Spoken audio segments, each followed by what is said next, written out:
مولانا طارق جمیل صاحب کے بیٹے کی خودکشی ایک بہت بڑا ثانیہ ہے، بالخصوص مولانا طارق جمیل صاحب کی فیملی کے لیے، کیونکہ ایک مشہور عالم دین کا بیٹا خودکشی کر لے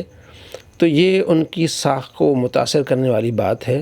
اور جب یہ عالم دین لوگوں کو بتاتے ہیں کہ مایوس نہ ہوں، اللہ کی رحمت سے اس طرح کا جب لوگوں میں واعظ نصیحت کرتے ہیں، پھر اس طرح کا جب یہ واقعہ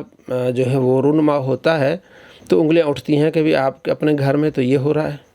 بہرحال یہ بہت بڑا ثانیہ تھا اور بڑے دکھ کی بات ہے، اور اس سے مولانا طارق جمیل صاحب کی ساکھ کو کافی اثر پڑے گا۔ بہرحال ہم ان کے دکھ میں شامل ہیں، اللہ تبارک و تعالیٰ انہیں اس میں صبر عطا فرمائے۔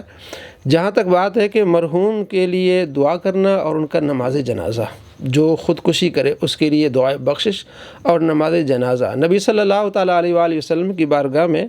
ایک شخص کا جنازہ لایا گیا جس نے خودکشی کر لی تھی، تو آپ صلی اللہ تعالیٰ علیہ وآلہ وسلم نے اس کا جنازہ نہیں پڑھا۔ بہرحال اس میں یہ ثابت نہیں کہ صحابہ نے بھی نہیں پڑھا، اس لیے علماء کرام فرماتے ہیں کہ اللہ تبارک و تعالیٰ نے قرآن مجید فرقان حمید میں ارشاد فرمایا ہے، ان اللہ لا یغفر ان یشرک بہ ویغفر ما دون ذلک لمن یشاء، کہ اللہ تبارک و تعالیٰ شرک کے علاوہ جو چاہے معاف کر دے۔ چونکہ خودکشی کبیرہ گناہ ہے، شرک نہیں ہے، اس لیے ان کا جنازہ پڑھا جا سکتا ہے۔ اور اس کو ایک اور حدیث سے بھی ثابت کرتے ہیں کہ آپ صلی اللہ تعالیٰ علیہ وآلہ وسلم کے پاس اس شخص کا جنازہ لایا گیا جس پر قرض تھا، تو آپ صلی اللہ تعالیٰ علیہ وآلہ وسلم نے ان کا جنازہ نہیں پڑھا، صحابہ کرام علیہ رضوان نے پڑھا، تو آپ صلی اللہ تعالیٰ علیہ وآلہ وسلم نے نہیں پڑھا، زجر اور توبیخ کے لیے، لوگوں کو ڈرانے کے لیے، ڈانٹ ڈپٹ کے لیے کہ بھئی یہ کام نہیں کرنے، لوگوں کو متنفر کرنے کے لیے، اس کام سے آپ صلی اللہ تعالیٰ علیہ وآلہ وسلم نے اس کا جنازہ نہیں پڑھا۔ بہرحال خودکشی کرنے والے کا جنازہ پڑھا جائے گا۔ ہاں، یہاں یہ بات ہے کہ علماء کرام فرماتے ہیں کہ مشہور لوگ، بڑے بڑے علماء اس جنازے میں شامل نہ ہوں، تاکہ نفرت ہو اس کام سے، لوگ ڈریں کہ ہاں جو یہ کام کرتا ہے اس کے جنازے میں علماء نہیں آتے، پڑھے لکھے لوگ نہیں آتے، اس میں رش نہیں ہوتا، تو اگر اس میں زیادہ لوگ آئیں گے تو ان کو شے ملے گی، اور یہ ہوگا کہ جناب اگر ہم خودکشی کر لیتے ہیں تو لاکھوں کا مجمع ہو جاتا ہے۔ تو یعنی اس کام سے نفرت دلانے کے لیے یہ علماء نے یہ رائے دی کہ اس میں کثرت نہ ہو، وہ تھوڑے بہت لوگ ہوں اور اس کو دفنا دیا جائے۔ جہاں تک ایصال ثواب کی بات کہ جو خودکشی کرنے والا ہے اس کے لیے بخشش کی دعا کرنا، ایصال ثواب کرنا،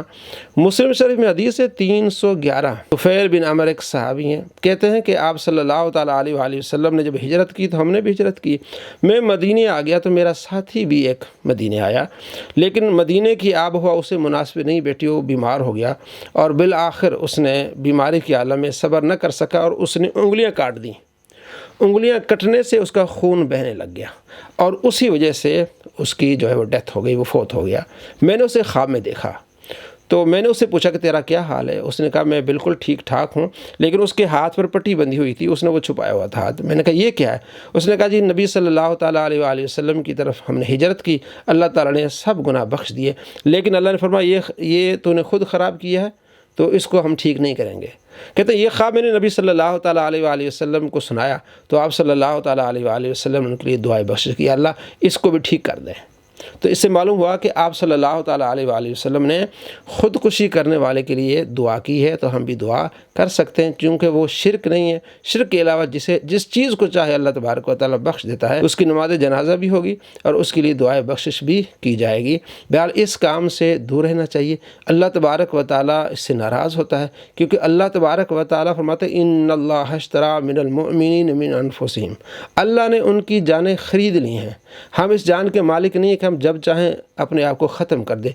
زندگی بہت بڑی نعمت ہے، جو اپنے آپ کو ختم کر دیتا ہے وہ یاد رکھے کہ اللہ کے محبوب صلی اللہ تعالیٰ علیہ وآلہ وسلم فرماتے ہیں وہ جہنم میں جائے گا،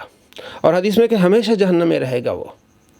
اور وہ جو اس نے عمل کیا تھا وہ کرتا رہے گا۔ اگر کسی نے اپنے آپ کو پہاڑ سے گرایا تو وہ جہنم میں اپنے آپ کو گراتا رہے گا۔ کسی نے اگر زہر کھا کے وہ اپنی جان کو اس نے ختم کیا ہے تو جہنم میں جائے گا اور یہ بار بار زہر کھاتا رہے گا۔ کسی نے کسی چیز سے یعنی اپنے آپ کو گولی سے بھی اگر اس نے اڑا دیا ہے تو جہنم میں یہ عمل کرتا رہے گا، اور یہ حدیث میں کہ ہمیشہ اس میں رہے گا۔ اس میں چونکہ وہی آیت آ جاتی ہے کہ اللہ تبارک و تعالیٰ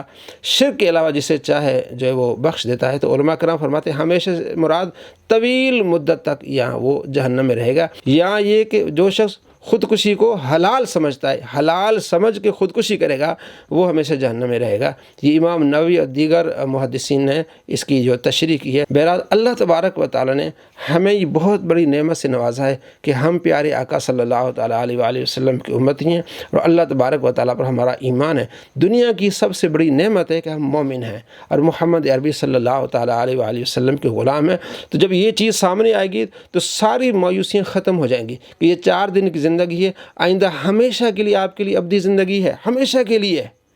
تو مایوس نہ ہوں، اللہ تبارک و تعالیٰ ہمیں دونوں جہاں میں خوش نصیب فرمائے۔ السلام علیکم ورحمۃ اللہ وبرکاتہ۔